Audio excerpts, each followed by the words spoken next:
বলা যায় যে আমি বাংলাদেশে অনেক কোর্সের সাথে জড়িত। আমি মনে হয় বাংলাদেশের সবচেয়ে বেশি কোর্স করা মানুষ, এটা মাঝে মাঝে আমি বলি। আমার সামনে একজন এখন বসা যিনি চাকরি করে এর পাশাপাশি একটা সাকসেসফুল বিজনেস বিল্ড করতে সক্ষম হয়েছে। কিন্তু যাদের প্রাইভেট জব করি তাদেরকে সকালবেলা বাসা থেকে বের হতে হয় একটা জিনিস চিন্তা করে, আজকে আমাদের চাকরিটা আছে তো, বা আমার চাকরিটা থাকবে তো।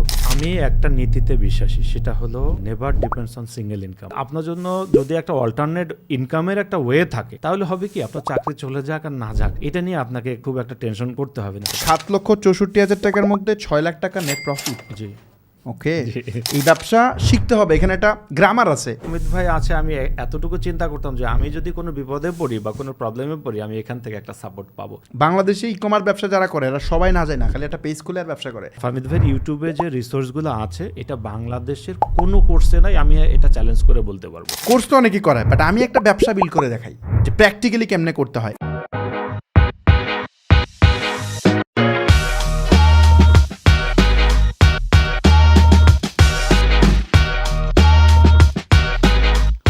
আসসালামু আলাইকুম, বিজনেস ওয়ার্কশপের সাকসেস স্টোরির নতুন একটা ভিডিওতে আপনাদেরকে স্বাগতম।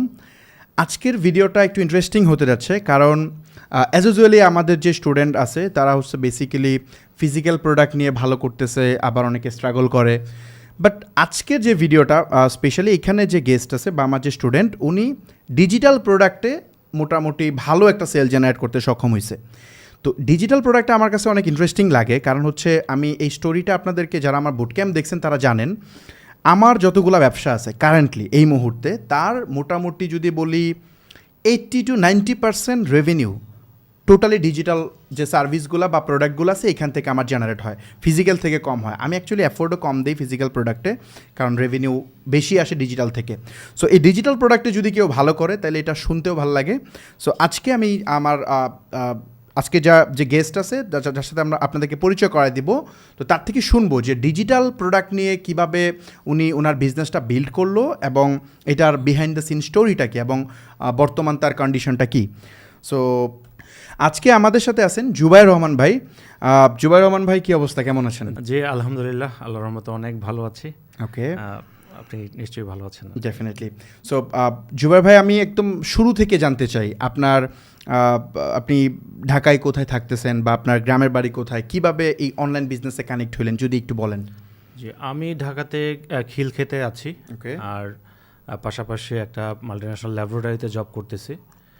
আর আমার দেশের বাড়ি হচ্ছে বরিশাল সদরে। তো যদিও খুব একটা যাওয়া হয় না, ঢাকাতেই পড়াশোনা এবং ঢাকাতেই বেড়ে ওঠা বলা যায়। ওকে। আর জার্নিটা আমার বিজনেসের জার্নিটা খুব বেশি দিনের না। যে ডিজিটাল প্রোডাক্টের কথা বলা হচ্ছে সেটা আনুমানিক 4 থেকে 4.5 মাস। আর একটু যদি আমরা আগে আসি যে আপনার বিজনেসের জার্নিটাই আমাকে বলেন, যেহেতু আপনি জব করতেছেন বলতেছেন, একটা চাকরির পাশাপাশি একটা ব্যবসা করা অনেক ডিফিকাল্ট আমরা জানি। সো বিজনেসের এক্সপিরিয়েন্সটা বলেন, আপনি প্রথমে কি এই ব্যবসাটা ডিজিটাল প্রোডাক্ট দিয়ে শুরু করছিলেন না আগে কোনো ব্যবসা ছিল?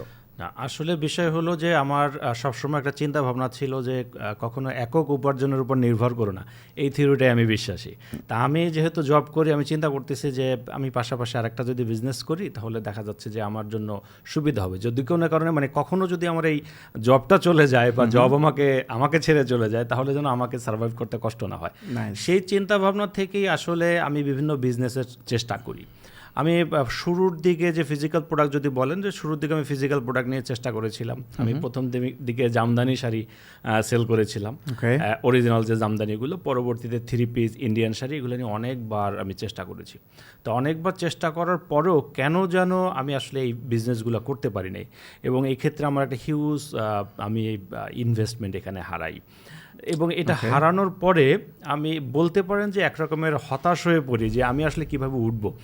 যে আমি একটা জব করে সার্ভাইভ করাটা আসলে ঢাকা শহরে বেশ কঠিন একটা বিষয়, শুধুমাত্র জবের উপর নির্ভর করে। তো পরবর্তীতে চিন্তা হিউজ এক্সপেন্সিভ, সবকিছুই তো অনেক অনেক দাম বেড়ে গেছে সবকিছু। হ্যাঁ হ্যাঁ, যে তো সেই সুবাদে আমি তখন অনেকটা হতাশ হয়ে পড়ি যে যেহেতু আমি অনেক পুঁজি হারিয়ে ফেলেছি, আমি এখন কিভাবে উঠবো। তো এই সময়গুলোতে দেখা যাচ্ছে যে আমি এই ফাহমিদ ভাইয়ের এই ভিডিওগুলো আমার চোখে পড়ে। আমি চোখে পড়ার পরে যে সে একটা মানে ফ্রি যে একটা ভিডিও সেশন চালু করে ইউটিউবের মাধ্যমে, আমি এখানে খুব বেশি কানেক্ট হই। আপনি প্রথম বুট ক্যাম্পে জয়েন হয়েছিলেন মনে হয় না? হ্যাঁ, জি। প্রথম নাকি সেকেন্ড? সেকেন্ড বুট ক্যাম্পে জয়েন হলো আমি। প্রথম বুট ক্যাম্পের ভিডিওগুলো আমি দেখেছি। ওই যেটা আমি ডিজিটাল প্রোডাক্ট দিয়ে দেখাইছিলাম। জি জি, আমি ওইগুলোও দেখেছি। তো Okay, okay. এই মুহূর্তে দেখা যাচ্ছে যে আমার মানে তখনকার মুহূর্তে আমার কাছে খুব বেশি একটা ইনভেস্টমেন্ট ছিল না, এটা ছিল বড় এই একটা সময়টা কি problem। ছিল আপনি তো আমাদের ফার্স্ট ওয়ার্কশপের মেম্বার তাই না?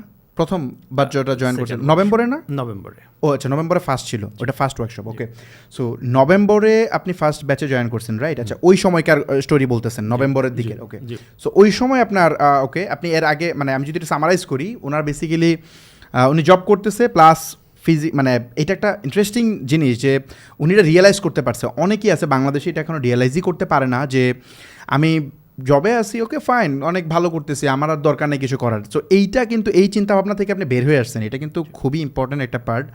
কারণ ঢাকা শহরে সার্ভাইভ করা খুবই ডিফিকাল্ট। আপনি জব করে 50,000 টাকা স্যালারি পান, 1 লাখ টাকা স্যালারি পান, ওটা দিয়ে কিন্তু আপনি সেভিংস বলতে কিচ্ছু থাকবে না।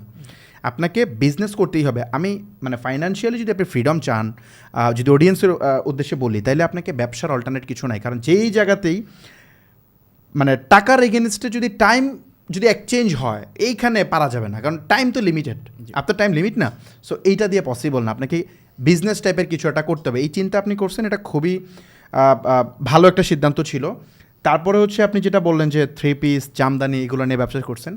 অ্যাজ ইউজুয়ালি সবাই এটাই করে, কাপড় নিয়েই করে, যেটা বেশি সেল হয়, বাট অনেক বেশি স্যাচুরেটেড এই প্রোডাক্টগুলো। আপনি এই বিজনেসটা কখন করছিলেন এক্স্যাক্টলি, টাইমটা যদি বলি, কত সাল হবে? এটা জুন, বলা যায় যে 2023-এর প্রথম দিকে আমি ও আচ্ছা আচ্ছা, বিভিন্ন ফিজিক্যাল প্রোডাক্ট 23-এর দিকে। ওকে, 23-এর দিকে। 23-এর দিকে কিন্তু মার্কেট হিউজ স্যাচুরেটেড অলরেডি, প্রচুর স্যাচুরেটেড। সো এই জন্য আপনি এটা ভালো করতে পারেন নাই। তো এরপরে আপনি মূলত হচ্ছে আমাদের এখানে জয়েন করতেছেন। ওকে, এখান থেকে গল্পটা শুনবো। আমাদের এখানে যখন জয়েন করার চিন্তা করতেছিলেন, মানে ওয়ার্কশপ তো পেইড ছিল, ওখানে টাকা পে করে জয়েন করা লাগতো, রাইট? সো এইটার ক্ষেত্রে আপনি কিভাবে চিন্তা করলেন, বা ওই সময় আপনার মূলধন কত ছিল? আচ্ছা, ওই সময়টা আমি আসলে বেশ হতাশ ছিলাম। Okay. তো হতাশ থাকার কারণে আমি আসলে চিন্তা ভাবনা করলাম, যেহেতু আমার কাছে কোনো ইনভেস্টমেন্ট নেই, আমি আসলে ব্যবসাটা করব কিভাবে? Okay. আসলে ব্যবসা তো আমার অভাবটা বুঝবে না, সে ইনভেস্টমেন্ট বুঝবে। তো সেই ক্ষেত্রে আমি হঠাৎ করে ফামিদ ভাইয়ের ভিডিওটা আমার সামনে আসে, এবং ওই ভিডিওটা দেখে আমি ইন্টারেস্টেড হই, এবং তখন দেখলাম সে একটা ফ্রি বুট ক্যাম্প চালু করে, যেটা আমি সেই ফ্রি বুট ক্যাম্পে, এরকম হয় যে একই ভিডিও আমি কয়েকবার করে দেখি। দেখা যাচ্ছে যে ওইখানে এক একটা ভিডিও কিন্তু অনেক লম্বা, এক ঘন্টা 1.5 ঘন্টা এরকম আছে, এবং দেখা যাচ্ছে যে আমি এই সারাদিন 1বার 2বার 3বার করেও ভিডিওগুলো দেখেছি। এখান থেকে আমার যেটা মূল যেটা হলো যে আমি যে ফ্রাস্ট্রেশনে পড়ে গিয়েছিলাম, যে আমি তখন চিন্তা করেছিলাম আমাকে দিয়ে আর হবে না, আমার কাছে কোনো বাজেট নাই, আমার ইনভেস্টমেন্ট নাই, তখন আমি কী করবো? তো এখান থেকে আমার যে সবচেয়ে বেশি সুবিধাটা হলো, এখান থেকে আমি একটা সাহস পেলাম যে না, আমি এখান থেকেও হয়তো বা ঘুরে দাঁড়াতে পারবো, এরকম একটা চিন্তা ভাবনা আমার তখন আমার মধ্যে সৃষ্টি হয়। তো আমি ওই সময় আমার খুব বেশি মূলধন ছিল না, যদি আমি শুনতে চাই এক্স্যাক্টলি কত ছিল। বলে আমার হাতে অ্যারাউন্ড 60 থেকে 70 হাজার টাকার মতো আমার কাছে ক্যাশ ছিল। তা আমি ওনার বুট ক্যাম্প থেকে যতটুকু জেনেছি, তো এতে বুঝলাম যে ওনার যে ওয়ার্কশপ, হ্যাঁ, ওয়ার্কশপের জয়েন করতে হলে আমার প্রায় 20,000 টাকার মতো ওনাকে পে করতে হবে। তো এখন বুঝতে পারতেছি 20,000 টাকা পে করে হলেও সেই বিষয়টা, আমার টাকাটা তো উসুল হয়েছে আর কি। ডেফিনেটলি জানবো আমরা। সো আপনি 20,000 টাকা দিয়ে ওই সময় আমাদের ওয়ার্কশপে জয়েন করলেন, তাহলে আপনার মূলধন ছিল প্রায় 40 থেকে 50,000 টাকার মতো, মানে জয়েন তো করে ফেলছেন, রাইট? জি। এই যে 40-50 হাজার টাকা মাত্র, এইটা দিয়ে ব্যবসা করাটা খুবই ডিফিকাল্ট, আমরা জানি। বাট আপনি এই কঠিন জিনিসটাকে অনেক ইন্টারেস্টিংভাবে আপনি এটা ভালো রেজাল্ট এখানে কনভার্ট করতে পারছেন। সো এইটা যদি একটু বলি যে আপনি আপনার কারেন্ট কন্ডিশনটা বলেন, যে আপনি আমাদের নভেম্বরে আমাদের সাথে জয়েন করছেন, তারপরে লার্নিং করছেন, লার্নিং করার পরে একটা বিজনেস স্টার্ট করছেন, রাইট? এই বিজনেসটা যে স্টার্ট করছেন, আপনি ডিজিটাল প্রোডাক্ট কেন চুজ করলেন? আচ্ছা, এখানে চুজ করার কয়েকটা কারণ আছে। Sure. হ্যাঁ, আমি যখন ওয়ার্কশপে জয়েন করে আমি ফামিদ ভাইয়ের সাথে একদিন আমি কানেক্ট হই, জুমের মাধ্যমে সরাসরি কানেক্ট হই। তো সেখানে আমি আমার প্রবলেমটা খুলে বলি যে ভাই, আমার কাছে কিন্তু বাজেট নাই, তেমন কোনো ইনভেস্টমেন্ট নাই, অথচ আমি কিন্তু ফিজিক্যাল বিজনেস করতে চাই। কারণ আমি এর আগে কয়েকটা ফিজিক্যাল বিজনেসের সাথে যেহেতু জড়িত ছিলাম, আমার মাথার মধ্যে ওইটাই সেট ছিল সবসময়। কোন মাসে কানেক্ট হয়েছিলাম মোটামুটি বলা যায়?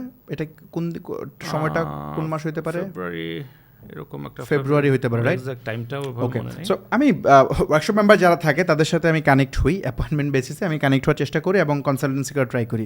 তো ওই সময় মানে জুমে কানেক্ট হয়েছিলাম, রাইট? জি জি ওকে, পরবর্তীতে ওইখানে আপনি আমাকে মনে হয় বলছিলেন আপনার ইস্যুটা। জি জি হ্যাঁ হ্যাঁ, ওকে। সো এইখানে ওই সময় মিটিংয়ে কানেক্ট হওয়ার পরে আমি কি আপনাকে বলছিলাম ডিজিটাল প্রোডাক্ট নিয়ে কাজ করতে? না, আমাকে তখন একটা মানে আমার তখন একটাই চিন্তা ভাবনা ছিল যে আমার হাতে এখন 40-50 হাজার টাকা আছে, এটা দিয়ে আমাকে একটা বিজনেস করতে হবে। এটা হলো একটা কথা। আমার কথা হলো আমি ফিজিক্যাল করলাম না ডিজিটাল করলাম এটা বিষয় না, আমার এখন এই 50,000 টাকা থেকে আমার ব্যবসা করতে হবে। ওকে, যেহেতু খুবই কম একটা ইনভেস্টমেন্ট, এখানে ভুল করাটা চলবে না, সবচেয়ে বড় বিষয়টা।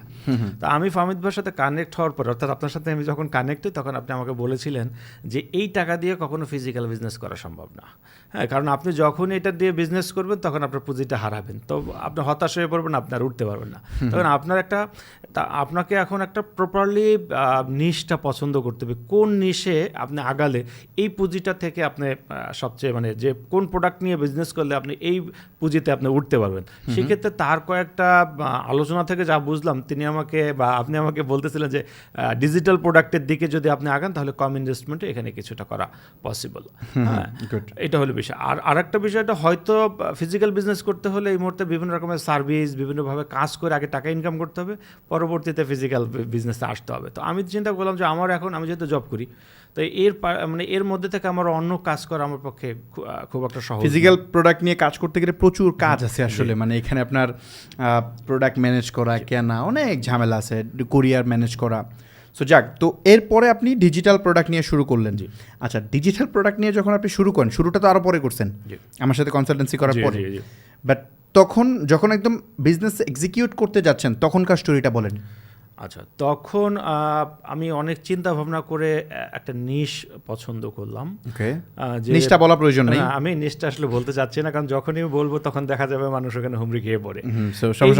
আমাকে অনেক অ্যানালাইসিস করতে হয়েছে। আমি যে হুট করেই যে একটা প্রোডাক্ট নিয়ে আগালাম বিষয়টা এরকম না। তো এই নিশটা আমি অ্যানালাইসিস করি এবং অ্যানালাইসিস করে আমি দেখলাম যে এখানে কম্পিটিটর কম, কিন্তু এর একটা ভালো ডিমান্ড আছে বাজারে। ওই যে আমি যে ফর্মুলাটা বলছিলাম যে প্রোডাক্টের হইতে হবে সাপ্লাই চেনটা, যেটা প্রচুর ডিমান্ড থাকতে হবে but supply com. G, so এরকম আপনি পাইছেন। গুড, এটা একটা নিশ আমি পছন্দ করলাম। পরবর্তীতে আমি এটা শুরু করি। আর যেহেতু ওয়েবসাইট ওই মুহূর্তে তো আমি ওয়েবসাইট নিয়ে কাজ করা জানি, বা আমি ওয়ার্ডপ্রেস নিয়ে কিছু কাজ, নিজে টেকনিক্যাল পারসন, আমি সেক্ষেত্রে আমি নিজে একটা ওয়েবসাইট ডেভেলপ করি এবং ডেভেলপ করে ফামিদ ভাইয়ের ওই মোটিভেশন থেকে আমি ডিজিটাল প্রোডাক্ট পছন্দ করে একটা ওয়েবসাইট রেডি করি। এখানে খুব আমার খরচ বলতে নাই বললেই চলে, আনুমানিক দেখা যায় যে ডোমেন হোস্টিং যে কয় টাকা খরচ হয় এটাই। আর লেখালেখি যেহেতু আমি নিজেই পারি, তো এটা নিয়ে আমার খুব একটা সমস্যা হয় না, যেহেতু আমি নিজে কন্টেন্ট লিখতে পারি বা এই বিষয়গুলো। তা আমি ওভাবে কন্টেন্ট রেডি করে আমি একটা ওয়েবসাইট রেডি করি। এর পরবর্তীতে আমার চিন্তা হলো যে আমাকে অ্যাড চালাতে হবে। তো অ্যাড চালানোর জন্য আমি যেটা ফলো করলাম যে ফামিদ ভাইয়ের তো ফ্রি যে বুটক্যাম্পটা আছে ইউটিউবে, এইটাই অ্যাডের জন্য অনেক কিছু বিশেষ বিষয়, মানে যারা বলা যায় যে আমি বাংলাদেশে অনেক কোর্সের সাথে জড়িত, আমি মনে হয় বাংলাদেশের সবচেয়ে বেশি কোর্স করা মানুষ, এটা মাঝে মাঝে আমি বলি। তো সেখান থেকে দেখলাম যে বাংলাদেশে যত কোর্স আছে তার থেকে ফামিদ ভাইয়ের যে ইউটিউবের যে ভিডিওগুলো ফ্রিতে দেওয়া আছে সেখান থেকে 1000 গুণ বেশি রিসোর্স সেখানে দেওয়া আছে। এটা যদি হয়ে থাকে আপনার আচ্ছা, আপনি যখনকার কথা বলতেছেন তখন আমাদের মেটা মার্কেটিং এর কোর্স এখনো ওয়ার্কশপে আসে নাই, সো এই কারণে আপনি ফ্রি রিসোর্স দেখেই আপনি ইমপ্লিমেন্টেশন স্টার্ট করছেন। গুড। তো আমি ওই ফ্রি রিসোর্স থেকেই মূল মোটিভেশনটা ওখান থেকে পাই। তো চিন্তা করলাম যে ফ্রিতে যখন এত কিছু আছে না, তাহলে পেইডই কি আছে। যদি পেইডগুলো আস্তে আস্তে আসতেছিল, এখান থেকে আরও ডিটেলস আমি জানি। পরবর্তীতে আমার এটা অ্যাড অপটিমাইজ করতে এটা হেল্প করে। ওকে, পরে আপনি যে ধরেন আপনার কাছে মূলধন ওই সময়, মানে ধরেন যখন আপনি অপারেশন স্টার্ট করছেন, এটা কোন মান্থে সেলটা স্টার্ট হয়েছে আপনার, কোন মাসে? মাসটা বলতে কি রোজার মধ্যে মূলত আমার সেলটা স্টার্ট। রোজা ছিল সম্ভবত এপ্রিলের দিকে, আই থিঙ্ক এপ্রিলের মধ্যে ছিল। আচ্ছা, তো এপ্রিলে আমি কোর্স একটা এপ্রিল মার্চে মনে হয় না, এরকমই মার্চ বা এপ্রিলে হবে, মার্চের 10 তারিখে রোজা ছিল, মার্চের দিকে। হ্যাঁ, তো ওই সময় আমার একটা সেল আসে, তো একটা দুইটা সেল আসে। তো যখন আমি আমার ওয়েবসাইটটা লঞ্চ করি তখন দেখা যাচ্ছে যে এর আগেই একটা কেমন যেন একটা হাইপ ক্রিয়েট হয় ওই সময়টায়। কেউ অগ্রিমী আমার প্রোডাক্টটা নেওয়ার জন্য বুক দিয়ে রাখে। তো দেখা যাচ্ছে যে আমি যখন শুরু করি তখন রোজার মধ্যে এক ভদ্রলোক এসে আমার ওই প্রোডাক্টটা কিনে নেয়। তো এই যে প্রথম যে আমার প্রোডাক্টটা কিনে নেয়, আমার প্রোডাক্টটা তখন এরকম গোছালো ছিল না, কোনো রকমভাবে রেখেছি। কিন্তু যখনই দেখলাম না এই ভদ্রলোক আমার প্রোডাক্টটা নিয়ে নিল, তখন আমার মধ্যে কাজ করার আর একটু আগ্রহ আসে এবং ওইখান থেকে তো আমি কিছু অ্যামাউন্ট একটা টাকা পাই, দেখা যায় কোনো প্রকার অ্যাড কস্টিং এগুলো ছাড়াই এই টাকা পাই। আর আমার হাতে তখন দেখা যাচ্ছে যে আসলে আমি তখন ইনভেস্টমেন্টটা টোটালি লস করে ফেলি, আমি টাকাটা খরচ করে ফেলি। আমার হাতে যে টাকাটা ছিল এই এটা কি বিজনেসে খরচ করছিলেন অন্য না না, আমার ব্যক্তিগতভাবে যেহেতু আমার অনেকগুলো লস ছিল, আমি ব্যক্তিগতভাবে টাকাটা খরচ করে ফেলি। থামাই একটু আপনাকে, অ্যাগেন রিক্যাপ করি। সো ব্যাপারটা হচ্ছে অডিয়েন্সকে যদি আমি একটু এক্সপ্লেন করি যে উনি যেটা বলতেছে সেটা হচ্ছে উনি আমার সাথে একটা মিটিংয়ে কানেক্ট হওয়ার পরে আমি ওনাকে সাজেস্ট করছিলাম যে আপনার ইনভেস্টমেন্ট যেহেতু কম, সো আপনি ডিজিটাল প্রোডাক্ট নিয়ে ট্রাই করতে পারেন। দেন যদি এখান থেকে আপনার একটা টাকা পয়সা আর্ন হয়, সেটা দিয়ে আপনি একটা ফিজিক্যাল ব্যবসা করবেন, রাইট? জি। সো ওই জায়গা থেকে চিন্তা করে উনি একটা ডিজিটাল প্রোডাক্ট নিয়ে কাজ করবে, বাট আমি কিছু ফর্মুলা বলে দিয়েছিলাম যে এই মেথডে নিশ পিক করতে হবে। তো উনি ওইরকম একটা নিশ খুঁজে বের করছে। বের করার পরে যখন উনি অপারেশনে যাবে, ইন দ্য মিন টাইম ওনার যে 40-50 হাজার টাকা ক্যাশ ছিল, এই টাকা উনি খরচ করে ফেলছে ব্যক্তিগতভাবে, মানে ব্যবসাতে না, ব্যক্তিগত পারপাসে খরচ হয়ে গেছে। এখন মূলধন জিরো, রাইট? জি। মানে ওই সময় মূলধন কত ছিল যখন স্টার্ট করেন? তখন দেখা যায় যে হুট করে যদি ওই প্রোডাক্টটাও আমার সেল না হতো, মানে এক ভদ্রলোক এসে আমার প্রোডাক্টটা কেনে, ওই প্রোডাক্টটা সেল না হলে আমার ইনভেস্টমেন্টে জিরো ওকে ওই সময়। সো এরপরে আপনার একটা প্রোডাক্ট সেল হয়েছে, ওখান থেকে মোটামুটি আপনার 5-6 হাজার টাকার মতো এটা 5-6 চলে হাজার আসে। টাকা, আর okay. পাশাপাশি হলো কি, মানে এটা লাকিলি আমার একটা পেমেন্ট চলে আসে। আমি একটা জায়গায় পড়াতাম আর কি, যেটা কনসালটেন্সি বলেন, যেটাই বললেন, আমি একটা বিষয়ে কনসালটেন্সি দিতাম, সেখান থেকে সে আমাকে প্রায় 40,000-এর মতো টাকা, এটা আগের ডিউ আপনাকে পে আগের করে। ডিউ আমার ওই সময়টায়, এটা আমার আসলে মিলে যায় আর কি লাখের সাথে। আল্লাহ হেল্প করে, যে চেষ্টা করে তাকে আল্লাহ হেল্প করে। জি। তো আমার একটা প্রোডাক্ট সেল হয় এবং প্রোডাক্ট সেল হওয়ার কারণে আমি অনেক বেশি মোটিভেটেড হয়ে যাই যে না, আমি এখন যদি এখানে কাজ করি তাহলে দেখা যাবে যে আমি অনেক ভালো করতে পারবো। নাইস। পরবর্তীতে আমার এই টাকাটা যখন আমার হাতে চলে আসে, তখন দেখা যায় যে আমার আসলে কি বলে সাহসটা আরো অনেক বেড়ে যায়। ওকে। তার পাশাপাশি যেহেতু ফাহমিদ ভাই আছে, আমি এতটুকু চিন্তা করতাম যে আমি যদি কোনো বিপদে পড়ি বা কোনো প্রবলেমে পড়ি, আমি এখান থেকে একটা সাপোর্ট পাবো, কারণ যেহেতু ফাহমিদ ভাইদের একটা সাপোর্ট টিম আছে। আমাদের সাপোর্ট টিমের ব্যাপারে একটু বলার আগে যদি বলি, ওই সময় আপনার কি অ্যাকাউন্ট ম্যানেজার নাম কি? মুস্তাকিম সাহেব। মুস্তাকিম, ওকে। আপনি কি একজনই কি অ্যাকাউন্ট ম্যানেজার না আরেকজন ছিল আগে? আরও কয়েকজন ছিল, আমি তার সাথে বেশি কানেক্ট হতাম। মুস্তাকিম ভাইয়ের সাথে বেশি কানেক্ট হইতেন, ওকে। সো মুস্তাকিম ভাই আপনাকে খোঁজখবর রাখতো ঠিকঠাকভাবে? জি, আমাকে মাঝে মাঝে ওভার ফোনেও আমার সাথে কথা হতো, আমি মাঝে মাঝে বিরক্ত করতাম যথেষ্ট। আর আসলে কি, যে কোর্সই আমরা করি না কেন, সবচেয়ে মূল বিষয় হলো আমি যখন প্রবলেম ফেস করব, এই প্রবলেমটা তো আমার কাউকে না কাউকে কাছে গিয়ে জিজ্ঞাসা করতে হবে বা একটা সলিউশন দরকার হবে। আমরা আমাদের গুগলে অনেক তথ্য আছে, এটাও সত্য, কিন্তু তার মানে সব তথ্য এক জায়গায় কিন্তু নাই।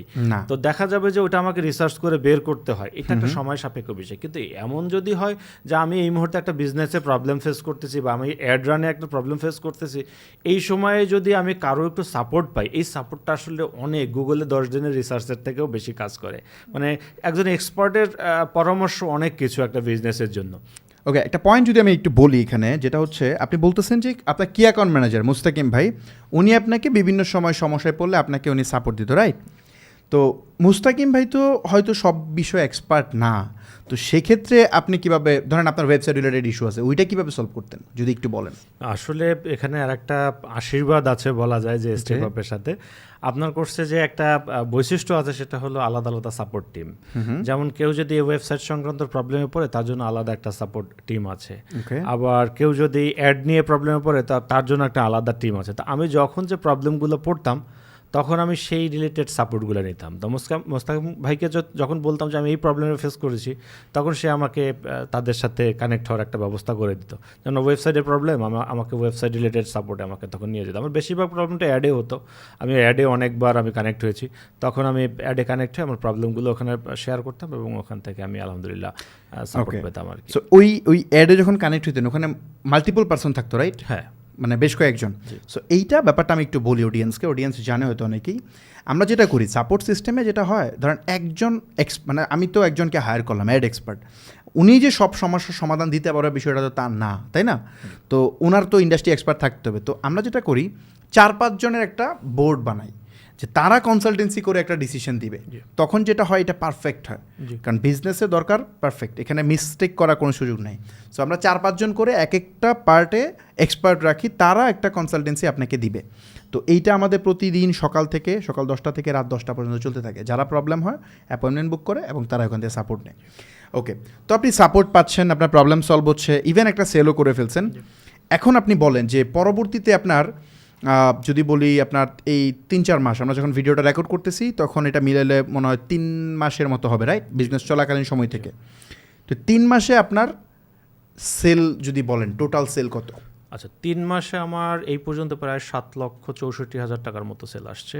এটা হলো ডিজিটাল প্রোডাক্ট। এক্স্যাক্টলি 7,64,000 টাকা। ওকে, মানুষ রেভিনিউ নাম্বার খুব ভালো করে মনে রাখে। সো যাই, সো এই 7,64,000 টাকা যে আপনার সেল হইলো, এইটা সেল করতে গিয়ে আপনার কত টাকা খরচ হয়েছে মার্কেটিংয়ে? অ্যারাউন্ড $1,300 মতো আমার এখানে অ্যাড স্পেন্ড আমি করেছি। $1,300। আচ্ছা, তারপরে যদি বলি যে আপনার কত গেছে, যে আপনার অন্যান্য দেন প্রোডাক্ট কেনা বা এটা ম্যানুফ্যাকচার করা, মেনটেন করা, এইসবে খরচ কত? আমি এখানে খুব বেশি ধরবো না, কারণ এই ডিজিটাল প্রোডাক্টের ক্ষেত্রে তো তেমন কোনো ইনভেস্টমেন্ট নাই ওয়েবসাইটটা ছাড়া। সেখানে আমি যদি সব মিলা ডোমেন হোস্টিং আর আনুষঙ্গিক টুকে খরচ ধরেন এখানে সর্বোচ্চ $200 ধরলাম, এর বেশি না। ওকে, এটা সর্বোচ্চ। তাহলে হচ্ছে $1,500 মতো আমরা কল্পনা করতে পারি, রাইট? সো $1,500 বাংলাদেশি টাকায় সম্ভবত এটা 1,80,000 টাকার মতো হয়। সো তাহলে নেট প্রফিট কত হলো আপনার? অ্যারাউন্ড 6 লাখ টাকা বা 5.5 লাখ টাকা থেকে 6 লাখ টাকা আমার প্রায় নেট প্রফিট আছে শুধুমাত্র এই ডিজিটাল প্রোডাক্ট। আচ্ছা, সেল ওয়েট এ মিনিট, থামাচ্ছি আপনাকে। আপনি সেল করছেন হচ্ছে কত? 7,64,000 টাকা। 7,64,000 টাকার মধ্যে 6 লাখ টাকা নেট প্রফিট। জি, ওকে। সো এই জিনিসটাই হচ্ছে বেসিক্যালি ডিজিটাল প্রোডাক্টের মজা। আমি যদি একটু বলি অডিয়েন্সকে, দেখেন উনি সেল করছে যেটা, আচ্ছা এটা প্রফিট মার্জিনে সম্ভবত 85% 85 to 90% around. 85 to 90% profit, net profit এটা। সো এইটা জেনারেট করা পসিবল একমাত্র ডিজিটাল প্রোডাক্টে, আর কোনো ওয়েতে না। কারণ সেম জিনিস জাস্ট কপি করে দেওয়া যায়। জি, তো এইটা হচ্ছে এখানকার মজা। আপনার কিনতে হবে না বারবার, হয়তো একবার আপনার কাছে যদি কেউ দেয় বা আপনি বানায় ফেলতে পারেন, দ্যাটস ইট। তো এইখানে আপনার প্রফিট হয়েছে 6 লাখ টাকার মতো 3 মাসে, মান্থলি প্রায় 2 লাখ টাকার বেশি। ওকে, এখন বলেন যে ঠিক আছে, আমি বুঝলাম যে আপনি ডিজিটাল প্রোডাক্টে ভালো করতেছেন। তো ডিজিটাল প্রোডাক্টে আপনাকে ভেরিয়েশন আনতে বলছিলাম, মানে একটার উপর ফোকাস থাকতে না। তো এইখানে আপনার পরিকল্পনা কি? আচ্ছা, আমার এখানে আরেকটা জিনিস বলে নেই যে আমার 7,64,000 টাকা, আমি বারবার বলতেছি আমার ডিজিটাল প্রোডাক্ট সেল হয়েছে। ওকে, এই সময়টা, এই জার্নিটার মধ্যে আমার অনেকগুলো লিড জেনারেট হয়ে যায়, অর্থাৎ অনেকগুলো কাস্টমারের সাথে আমার একটা সম্পর্ক হয়ে যায়। এই সম্পর্কের কারণে এদের কাছে আমার অনেক আপসেল আছে ফিজিক্যাল প্রোডাক্ট। হ্যাঁ, এটা হলো অদ্ভুত। মানে আপনি সেল করছেন ডিজিটাল প্রোডাক্ট, দেন এদের কাছে আবার আপসেল করছেন ফিজিক্যাল প্রোডাক্ট। আমার বিজনেসের প্ল্যানটা এরকম করি। আমি যখন বিজনেসে আসি, আমি মনে হয় দেশতায় কাগজ নষ্ট করি শুধুমাত্র প্ল্যান করার জন্য। আমি এখানে ডিজিটাল প্রোডাক্টও সেল করি এবং বর্তমানে কোনো প্রকার অ্যাড কস্টিং ছাড়াও আমি প্রায় 5 থেকে 6 লাখ টাকার মতো প্রায় ফিজিক্যাল প্রোডাক্ট সেল করে ফেলেছি, যেখানে অ্যারাউন্ড আমার প্রায় 2 লাখ টাকার মতো প্রফিট আছে। যেহেতু কোনো প্রকার অ্যাড কস্ট নাই, 30% প্রফিট, প্রায় 30%। কারণ আমার নেট প্রফিট না গ্রস প্রফিট? এটা না, এটা আমার ফিজিক্যাল প্রোডাক্ট থেকে প্রফিট। আমি মানে ফিজিক্যাল প্রোডাক্টের কি এটা গ্রস প্রফিট না নেট প্রফিট? একদম ফাইনালি এটা টিকছে আপনার? ফাইনাল প্রফিট 2 লাখ টাকার অ্যারাউন্ড। ওকে, সো এইখানে আমি একটু বলি, এক্সপ্লেন করি, সুবিধা হবে। যেহেতু অ্যাড কস্ট আপনার নাই, এই কারণে আপনার এখানে নেট প্রফিট আছে 2 লাখ, মানে 30%। বেসিক্যালি ফিজিক্যাল প্রোডাক্টের প্রফিট মার্জিন সম্ভবত 15%-এর মতো থাকে, মানে 10% থেকে 15-16-17% পর্যন্ত থাকে আর কি অ্যাড কস্ট থেকে। তো আপনার তো অ্যাড কস্টটার জন্য আপনি এখানে একটা অ্যাডভান্টেজ পাচ্ছেন, রাইট? ওকে, তাহলে আপনার টোটাল প্রফিট কত হইলো এখানে? যদি 2 লাখ, আমার অ্যারাউন্ড 8 লাখ টাকার কাছাকাছি আর কি। 8 লাখ টাকা আপনি ফিজিক্যাল এবং ডিজিটাল মিলে আমার 3 মাসে প্রায় 8 লাখ টাকার মতো আমার প্রফিট আছে। ওকে, মাত্র 3 মাসে 8 লাখ টাকা নেট প্রফিট আপনার হয়েছে, রাইট? ওকে, সেল ছিল হচ্ছে কত তাহলে ওখানে বলতেছেন? ডিজিটাল 7,64,000 আর এখানে ছিল হচ্ছে 6 লাখ, 6 লাখ প্লাস হবে এরকম। তার মানে হচ্ছে আপনার 6 আর 7 যদি আমরা ধরি 13, প্রায় 14 লাখের মতো আপনি সেল করছেন। 14 লাখ টাকা টোটাল সেল 3 মাসে এবং নেট প্রফিট 8 লাখ টাকা। ইন্টারেস্টিং। যাক, সো এই মানে এই যে আপনি শূন্য থেকে কিছু করতে পারতেছিলেন না, এখন মাশাআল্লাহ মান্থলি একটা ভালো হ্যান্ডসাম অ্যামাউন্ট সেল জেনারেট করতেছেন। তো এখনকার ফিলিং কেমন? যে ওই ডিপ্রেশনটা 3 মাস আগের ঘটনা আর এখন এটা তো মিলতেছে না, পুরাই চেঞ্জ। আমি ডিপ্রেশনে কিন্তু শুধু 3 মাস ধরে আছি বিষয়টা এটা না, আমি তো আগে থেকে আছি। হ্যাঁ, আমার তো একটা লম্বা জার্নি এখানে। আমার 3 মাসে আমি প্রফিটটা জেনারেট করেছি, কিন্তু এর আগে তো আমাকে অনেক পরিকল্পনা করতে হয়েছে। হ্যাঁ, আমাকে কাজ করতে হয়েছে সব দিক মিলা। তো আমি আপনার যে কোর্সটা ছিল এখানে জয়েন করে আমি একটা লম্বা আমার একটা স্টোরি জীবনের আমি আপনাকে লিখে পাঠাই যে আমি কোথায় কোথায় বিজনেস করেছি। আমাকে মনে হয় বিশাল এক পিডিএফ পাঠাইছেন বিশাল আপনি, একটা না? পিডিএফ পাঠাইছি আমি, যে বিশাল এক পিডিএফ পাঠাইছি। এখানে আসলে তো আপনাদের তো সেই সময়গুলো হয় না যে আমাদের মনের কথাগুলো শোনা। প্রত্যেকটা ব্যর্থ মানুষের বলেন বা প্রত্যেকটা মানুষেরই একটা স্টোরি থাকে জীবনে। তো এই গল্পগুলো তো আসলে শোনার আপনাদের সময় হয় না। আমরা জানি যে আপনাদের অনেক ব্যস্ত থাকেন, তার মধ্যে আমি একটা পিডিএফ দিয়েছি আপনাকে যে আমি আমার জীবনের কি কি করেছি, কোথায় লস করেছি, বর্তমানে আমার অবস্থা কি এবং আমি কি কি চেষ্টা করতেছিলাম, এটা নিয়ে একটা লম্বা তাহলে story আমাকে লিখে- এখন আরেকটা পিডিএফ পাঠান যে কেমনে আপনি সফল হয়েছেন, তার একটা পিডিএফ পাঠান। জি। তো এখান থেকে আসলে সফলতার মূল থিওরি হলো চেষ্টা করা। হ্যাঁ, এটা হলো, এর থেকে আর বড় কিছু নাই। আপনি যত বেশি অ্যাকশন নিতে পারবেন আপনি তত বেশি সফল। আমরা সবাই চাই সফল হতে, কিন্তু সফলতার পিছনে যে গল্পগুলো এগুলো তো আমরা কেউ শুনি না, আমরা বলিও না। ব্যর্থতাকে স্কিপ করতে চাই। জি। সো ব্যর্থতা লাগবে, আসবেই, জি। প্রবলেম আসবেই, ডে ওয়ানে উইন হওয়া যাবে না, জি। চেষ্টা করতে হবে, তাইলে হয়তো ভালো করা যাবে। যাক, এখনকার প্ল্যান কি আপনার? মানে ধরেন আপনি তো ডিজিটাল প্রোডাক্ট সেল করতেছেন, আমি আপনাকে অলরেডি আর মাঝে বলছি যে আপনাকে প্রোডাক্টের লাইন বাড়াতে হবে। জি। সো কারেন্টলি কি প্ল্যান করতেছেন আপনি? আচ্ছা, এখন চিন্তা ভাবনা হচ্ছে বাংলাদেশের মানুষের জন্য কিছু একটা করা। Okay. তো যেহেতু আমি একটা ইউনিক প্রোডাক্ট নিয়ে কাজ করে একটা মজা পেয়েছি, তাই আমি ইতিমধ্যে আমার যে জুবায়ের একাডেমি যে প্রতিষ্ঠানটা আছে একদম শুরু করা, এখানে আমি একটা ভিন্ন রকমের একটা কোর্স, একটা ইউনিক কোর্স আমি এখানে চালু করেছি। আচ্ছা আচ্ছা। এটা আমার মনে হয় যে এটা বাংলাদেশের একমাত্র কোর্স হয়েছে আমি যতদূর মনে করি। তো এই কোর্সটার অনেক অনেক বেনিফিট বয়ে আনবে। আসলে বলেই ফেলি, আমি এটা হাইড করতে আচ্ছা, চাইছি। ওয়েট আ মিনিট, একটু বলি। জি। আপনি যে কোর্সের কথা বলতেছেন, কোর্সের মার্কেট তো হিউজ স্যাচুরেটেড। জি। সো এইখানে আপনার ইউনিকনেসটা বলেন যে আপনি কিভাবে কনফিডেন্ট যে আপনারটা ভালো করবে? যে আমারটা ভালো করবে এর একটা বড় কারণ হচ্ছে যেহেতু আমি কিছুটা কেমিক্যাল জগতের মানুষ। যেহেতু 12 বছর আমি ল্যাবরেটরিতে জব করি, Okay. তা সেক্ষেত্রে আমার বিভিন্ন অ্যাকশন রিয়াকশন, ভালো মন্দ এই বিষয়গুলো সম্পর্কে আমার আইডিয়া আছে। আর এই সময়গুলোতে আমার দেশের বাইরে কয়েকটা সাবান কোম্পানি, সোপ কোম্পানি বা সাবান বলেন যেটাই বলেন, হ্যান্ডমেড যে প্রাকৃতিক সাবান, এই সাবান তৈরির উপর আমার একটা নলেজ আছে। যেহেতু দেশের বাইরে অনেকগুলো কোম্পানির সাথে আমার একটা রিলেশন আছে, ওনারদের সাথে এবং সোপ আর্টিস্টদের সাথে আমার একটা রিলেশন আছে। তা আমার আসলে আমি বলেই ফেলি যে আমি সোপ মেকিং কোর্স, যেটা ন্যাচারাল কেমিক্যাল ফ্রি যে সোপটা, আমি এটার উপর একটা কোর্স লঞ্চ করেছি আমার জুবায়ের একাডেমিতে। মানে কিভাবে একটা কেমিক্যাল ফ্রি সাবান বানাতে হয়, সাবান। এটার পুরো প্রসেস আপনি এক্সপ্লেন করছেন ওই কোর্সে, রাইট? জি জি। ও ইন্টারেস্টিং, জি। Unique idea. এটা টোটালি ইউনিক আইডিয়া। আমি শুনি নাই আগে কখনো। জি জি, তো ইউনিক আইডিয়া প্লাস এখানে আমরা শুধুমাত্র দেখা যাচ্ছে যে আমি এটা লঞ্চ করার অনেক কারণ আছে। আমি তো যতগুলো কোর্স আশেপাশে ছিল এদেরকে আমি অ্যানালাইসিস করে দেখেছি, এরা আসলে জাস্ট একটা রেসিপি ধরিয়ে দেয় যে ওটার মাধ্যমে সোপ তৈরি করা। আর আমার এখানে শুধুমাত্র রেসিপি না, আমরা এখানে ব্যাখ্যা সহ শিখিয়েছি কেন, কখন, কিভাবে। অর্থাৎ আমি এখানে একটা ধরেন একটা হার্ব ইউজ করব বা একটা সাবান তৈরি করব, সাবানটা কেন হবে তার কারণটা আপনাকে জানতে হবে। এই সাবান নলেজ থাকতে হবে, আদারওয়াইজ তো হবে না। সাবান তো তৈরি করাই যায়, সাবানের বিষয়টা এরকম, বিভিন্ন ফ্যাটের ভিতরে কস্টিক সোডা দিলেই সাবান হয়ে যায়। কিন্তু বিষয়টা এটা না, বিষয়টা হলো আমার সাবানটা আমার ত্বকের জন্য উপকার কিনা, ত্বকে কোনো ইফেক্ট করবে কিনা, এইটা হলো জানাটা হলো শেখার বিষয়। তো যেহেতু আমার এই দীর্ঘদিন সোপ মেকিংয়ের উপর প্রায় 3 বছরের মতো আমার অ্যানালাইসিস আছে, আমি এখানে রাত দিন এক করেছি আমি সোপ মেকিংয়ের জন্য। আর দেশের বাইরে থেকে আমি প্রচুর সাপোর্ট পেয়েছি। আর আমার সোপের উপর পড়াশোনা করার এখন বর্তমানে খুব ইচ্ছে, আমি দেশের বাইরে যাওয়ার খুব একটা চেষ্টা করতেছি আর কি। ওকে, সো এই কোর্সটা যে আপনি সেল করার প্ল্যান করেন, ইন্টারেস্টিং একটা প্রোডাক্ট, আসলে মানুষের উপকারও হবে, যে যারা ব্যবসা করতে চায়, ন্যাচারাল কেমিক্যাল ফ্রি সোপ বানাতে চায় বা অনেক উদ্যোক্তা হইতে চায়, তাদের অনেক হেল্প হবে।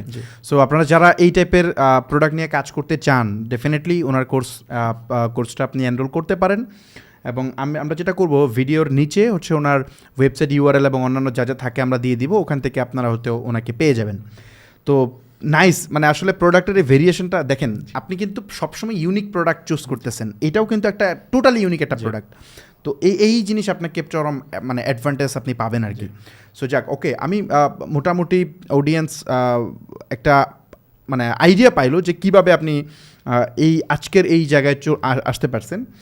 আমি জুবায়ের ভাই, আমি যদি আপনাকে এখন বলি যে আপনি তো জব করতেন, হ্যাঁ, তো যারা বাংলাদেশে চাকরি করে অনেক মানুষ আছে, তো আপনি তাদের উদ্দেশ্যে কি বলবেন যে যারা বিভিন্ন মাল্টিন্যাশনাল কোম্পানি বা বিভিন্ন জায়গায় চাকরি করতেছে, তাদের তাদের ব্যাপারে আপনি কি বলবেন, যেহেতু আপনি ওই লাইনের মানুষ, তাদেরকে যদি আপনি একটু অডিয়েন্সের উপলক্ষে বলেন, তো তারা কি করতে পারে, তাদের অ্যাকশনটা কি নেওয়া উচিত বলে আমি মনে করি। যেহেতু আপনি নিজে এখন একদম শূন্য থেকে আজকে একটা ভালো জায়গায় আসতে পারছেন, এটা তো শুরু মাত্র, আপনার তো আরও অনেক গ্রো হবে।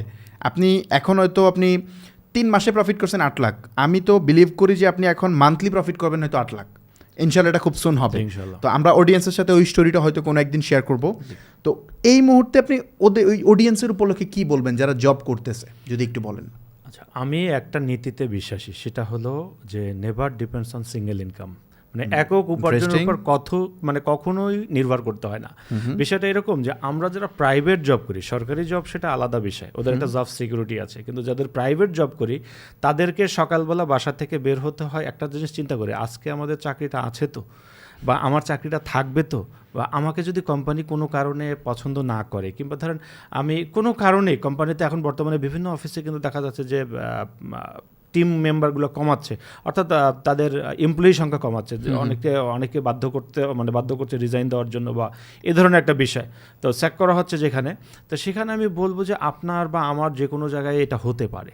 তা আমি বলবো যে আপনার জন্য যদি একটা অল্টারনেট ইনকামের একটা ওয়ে থাকে, তাহলে হবে কি, আপনার চাকরি চলে যাক আর না যাক, এটা নিয়ে আপনাকে খুব একটা টেনশন করতে হবে না। আমি উইদিন শর্ট টাইমে, যেহেতু আমি একটা বিজনেসটা গ্রো করে ফেলেছি, আমি উইদিন শর্ট টাইমে সব কিছু একটু গুছিয়ে উঠে আমি হয়তো জবটা ছেড়ে দিব। এটা হলো আমার এখন বর্তমানে পরিকল্পনা, এটা খুবই সুন আর কি। দেখা যায় যে এই ভিডিওটা যখন পাবলিশ হবে এর মধ্যে হয়তো জবটা ছেড়ে দিয়েছে, এমনও হতে পারে। আপনি বেসিক্যালি এখন আপনি আরও 10 জনকে জব দিবেন যারা আপনার বিজনেসে কন্ট্রিবিউট করবে। সো এই ওয়েতেই তো সম্ভব যে মানুষের আসলে মানে বাংলাদেশে যে কর্মসংস্থানের সমস্যা, এটা সমাধান তো এইভাবেই হবে, উদ্যোক্তা না হলে তো হবে না। এই যে এখন থেকে নিজেরটা নিজে করতেছেন, আরও মানুষ আপনার বিজনেসে কানেক্ট হচ্ছে, রাইট? ওকে, সো আপনার এটা যদি সামারাইজ করি, তাহলে সেক্ষেত্রে জুবায়ের ভাইয়ের স্টোরি থেকে আমরা যেটা বুঝতে পারি, বা এটা আমি আগেও বলি, যে আপনারা যারা চাকরি করতেছেন বা স্টুডেন্ট আছেন, প্রত্যেকেরই উচিত আপনার সিঙ্গেল ইনকামে বিলিভ না করা। যারা স্টুডেন্ট আছেন তারা যে কাজটা করেন, যে ভুলটা করেন, সেটা হচ্ছে গণহারে টিউশনি শুরু করেন। টিউশনি ওইটার গ্রোথ নাই। বোঝার চেষ্টা করেন যে আপনি টিউশনি করে মান্থলি 10,000, 15,000, 20,000 টাকা আর্ন করতেছেন, বাট এটার কোনো গ্রোথ নাই, এটা ওখানে থেমে যাবে, কিছুদিন পরেই আপনার ওটা থাকবে না, রাইট? সো এইটা দিয়ে হবে না, আপনাকে বিজনেসে আসতে হবে, যেটা আপনাকে আলটিমেট ফ্রিডম দিবে। সো বিজনেসে আসবেন, কালকে উইন হয়ে যাবেন, ব্যাপারটা তা না, ফেল হইতে হবে, প্রবলেম আসবে, সমস্যা হবে, তারপরে উইন হইতে হবে, রাইট? সো এই কাটাযুক্ত রাস্তাটা পার হয়েই আপনাকে আসলে সফলতার পথে আসতে হবে, রাইট? সো বিজনেসে সবাই এঙ্গেজ হন। আমি নিজে মোটিভেট করি, এবং আমার সামনে একজন এখন বসা, যিনি চাকরি করে এর পাশাপাশি একটা সাকসেসফুল বিজনেস বিল্ড করতে সক্ষম হয়েছে। তো এখন উনি প্রোডাক্ট লাইন বাড়াচ্ছে, একটা কোর্স লঞ্চ করতেছে। আশা করি এটা অনেক ভালো করবে। ভিডিও দেখার পর হয়তো অনেকেই ওই কোর্সেও কানেক্ট হবেন আপনারা। সো যাই হোক, এখন যদি আপনাকে বলি যে নতুন যারা আছে, আপনি বলতেছেন ঠিক আছে যে যারা চাকরি করে তাদের অন্যান্য বিজনেসে কানেক্ট হওয়া উচিত, বাট কীভাবে কানেক্ট হবে যদি আপনি একটু বলেন নতুনদেরকে, একেবারে নতুন যারা আছে? আসলে আমাদের চারিদিকের যে কোর্সের যে ব্যবস্থা আছে, যে বিভিন্ন জায়গায় কিন্তু অনেক কোর্স আছে, এই কোর্সগুলোর মধ্যেই আসলে আমাদের রাতারাতি বড়লোক করে দেওয়া হয়। অর্থাৎ কোর্সে আমি ধরেন এরকমও দেখেছি 500 টাকার কোর্সে 5 কোটি টাকা ইনকাম করার প্ল্যান শো করা হয়। হ্যাঁ, এরকম অনেক জায়গায় দেখা হয়। এটা আসলে কিভাবে দেখানো হয় আমি জানি না। আমি বাংলাদেশে ম্যাক্সিমাম কোর্স, বলা যায় যে বাংলাদেশে একটা বাচ্চাদের যাতে কোর্স আছে, আমি বলা যায় 95% কোর্সে আমি যুক্ত আছি। এটা আমি আমার নলেজ বাড়ানোর জন্য আমি এই কোর্সগুলোতে আসি, আমি একটু বোঝার চেষ্টা করি যে এরা আসলে কি শেখায়, কিভাবে শেখায়, এটা দেখার জন্য। তো এখান থেকে একটা জিনিস আমি বুঝেছি বা জেনেছি, আসলে বড়লোক হওয়ার কোনো শর্ট ওয়ে নাই। হ্যাঁ, শর্ট ওয়ে একটা হলো, সেটা হলো আপনাকে আগে সিদ্ধান্ত নিতে হবে যে আপনি কি করতে চাচ্ছেন। প্রথমত সিদ্ধান্ত নিতে হবে, এরপরে সেই বিষয়ে বিজনেস করতে হলে আপনাকে বিজনেসটা শিখতে হবে। আমি বলবো যে বিজনেসও ওয়ান কাইন্ড অফ গুরুমুখী বিদ্যা, বলে না যে সঙ্গীত বা অন্য কিছু গুরুমুখী বিদ্যা, আমার কাছে এটাও মনে হয় যে বিজনেসটাও একটা গুরুমুখী বিদ্যা। আপনার অবশ্যই একজন গুরু থাকতে হবে, মাথার উপর কেউ না কেউ থাকতে হবে, যে অনেক অভিজ্ঞতা নিয়ে আপনার সামনে থাকবে। যখনই প্রবলেম ফেস করবেন, আপনার মাসখানিকের প্রবলেম যেন কয়েক সেকেন্ডে সমাধান করে দিতে পারে, তাহলে আপনার ওই মাসখানিক আপনার নষ্ট করতে হবে না।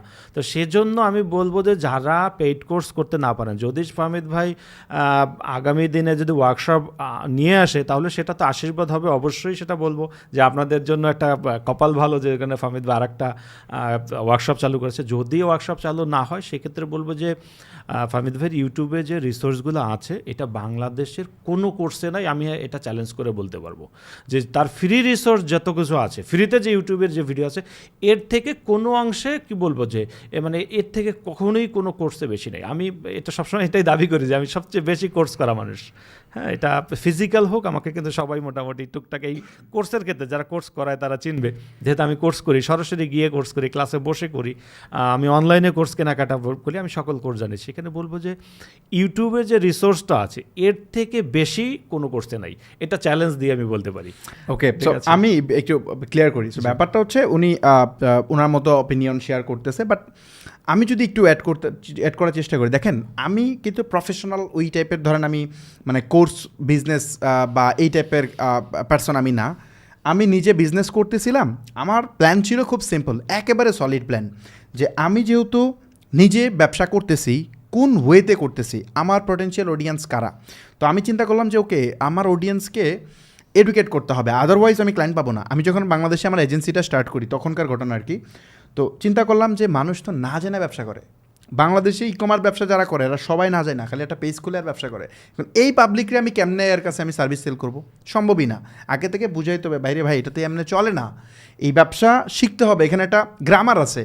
ওই পয়েন্ট থেকে চিন্তা করলাম ওকে, তাহলে আমি একটা ইন্টারেস্টিং পার্ট করি। আমি মানে কোর্স তো অনেকেই করায়, বাট আমি একটা ব্যবসা বিল্ড করে দেখাই যে প্র্যাকটিক্যালি কেমনে করতে হয়। এইটা আসলে অন্য কেউ, আমি জানি না করছি কি না, বাট মেবি এইটা দেখে অনেকের উপকার হয়েছে। আপনারা যারা একদম রিলেট করতে পারছেন যে ফাইন, এইভাবে একটা ব্যবসা মনে হয় করতে হয়। আর ফেসবুক অ্যাডের ডিপ জিনিসপত্র এখন কয়েকজন আছে যারা করতেছে, বাট এইটা নিয়ে কেন জানি মানুষ গা সারা দিয়ে চলে। মানে ফেসবুক অ্যাড যে একটা মানে কমপ্লেক্স পার্ট, এটা কেন জানি মানুষ বলে না, মানে মানুষ বলতে বুস্টিং এই পর্যন্তই শেষ। তো এইটা আমি চেষ্টা করছি ক্লিয়ার করার জন্য। সো আপনারা ফ্রি সেশনগুলো দেখলে মোটামুটি একটা আইডিয়া হয়ে যাবে আই থিঙ্ক। তো যাক, আমরা আজকের সেশনটা জুবাইর ভাই আমরা এখানে শেষ করব। আপনার জন্য অনেক অনেক শুভকামনা। ইনশাল্লাহ আপনার সামনে জার্নি অনেক বড় করতে হবে, আপনার গোল অনেক বড়। এখন যে সেল হচ্ছে এই সেল নিয়ে স্যাটিসফাইড হয়ে গেলে হবে না, এটা বাড়াতে হবে, আপনাকে হাংরি হইতে হবে, আদারওয়াইজ আপনি বিজনেসে অনেক বড় কিছু করতে পারবেন না। সো চেষ্টা আরও করতে হবে। এখন ভালো করতেছেন, সো লার্নিং বেড়ে গেছে, আপনাকে আরও লার্ন করতে হবে। আপনার প্রোডাক্টের উপর নলেজ বাড়াইতে হবে, মার্কেটিংয়ের উপর নলেজ বাড়াতে হবে, টিম কেমনে ম্যানেজ করতে হয় সেটা শিখতে হবে। সো এইসব জায়গায় ফোকাস করতে থাকেন। আর কোনো প্রবলেম হলে ডেফিনেটলি টিমের সাথে কানেক্ট হন। আপনারা ওয়ার্কশপে আসছেন, এপ্রিল মাসে আপনাদের ওয়ার্কশপের সময় শেষ, এখন চলতেছে সম্ভবত জুলাইয়ের শেষের দিকে। সো এপ্রিলে টাইম শেষ, জুলাই চলতেছে, আমরা প্রায় 3-4 মাস এক্সট্রা সাপোর্ট দিয়ে দিছি। এটার জন্য কোনো টাকা পয়সা তো নেই, রাইট? না, ওকে, ফ্রিতে দিচ্ছি। সো আমরা আরও সাপোর্ট দিব আপনাদেরকে, টাইম আরও এক্সটেন্ড করব। আমি বরাবরই বলছি বিজনেস ওয়ার্কশপকে আমি বিজনেস হিসেবে ডিল করি না। যদি করতাম তাহলে যখন টাইম শেষ হইতো তখনই বলতাম ওকে এখন প্রতি মাসে 3,000 করে টাকা দেন, এটাই বলতাম। সাপোর্টের জন্য প্রতি মাসে সবাই 3,000, অনেকেই আছেন এখানে 3,000 করে টাকা পেলে বহু টাকা পাইতাম, আর সবাই দিত এটা, কারণ আমাদের সাপোর্ট সিস্টেমে তারা স্যাটিসফাইড। এটা অনেক মেম্বারের সাথে আমার কথা হয়েছে। তো এইটা আমরা কিন্তু চাই নাই, এটাকে বিজনেস হিসাবে আমরা কাউন্টেই নিচ্ছি না। অনেক এখানে মানুষ কাজ করতেছে, সো আপনাদের টাইম আমরা আরও বাড়াবো, সো সাপোর্ট টাইম আরও পাবেন ইনশাল্লাহ। তো সম্পূর্ণ ধরনের হেল্প নিয়ে বা আপনি কনসালটেন্সি নিয়ে আপনার কাছে যেটা চাওয়া সেটা হচ্ছে এই সেলটাকে 3x 4x ইনক্রিজ খুব সুন করে ফেলেন, খুব সুন। যা যা রিসোর্স লাগে বলবেন, ওইটা টিম ম্যানেজ করে দিবে, বাট সেল করতে হবে। তো করেন ইনশাল্লাহ। পরবর্তীতে আপনার ওই স্টোরিটা হয়তো অডিয়েন্সের সাথে কোনো এক সময় শেয়ার করবো। আজকের ভিডিও আমরা এখানে শেষ করতেছি। সো আল্লাহ হাফিজ। জি, আসসালামু আলাইকুম।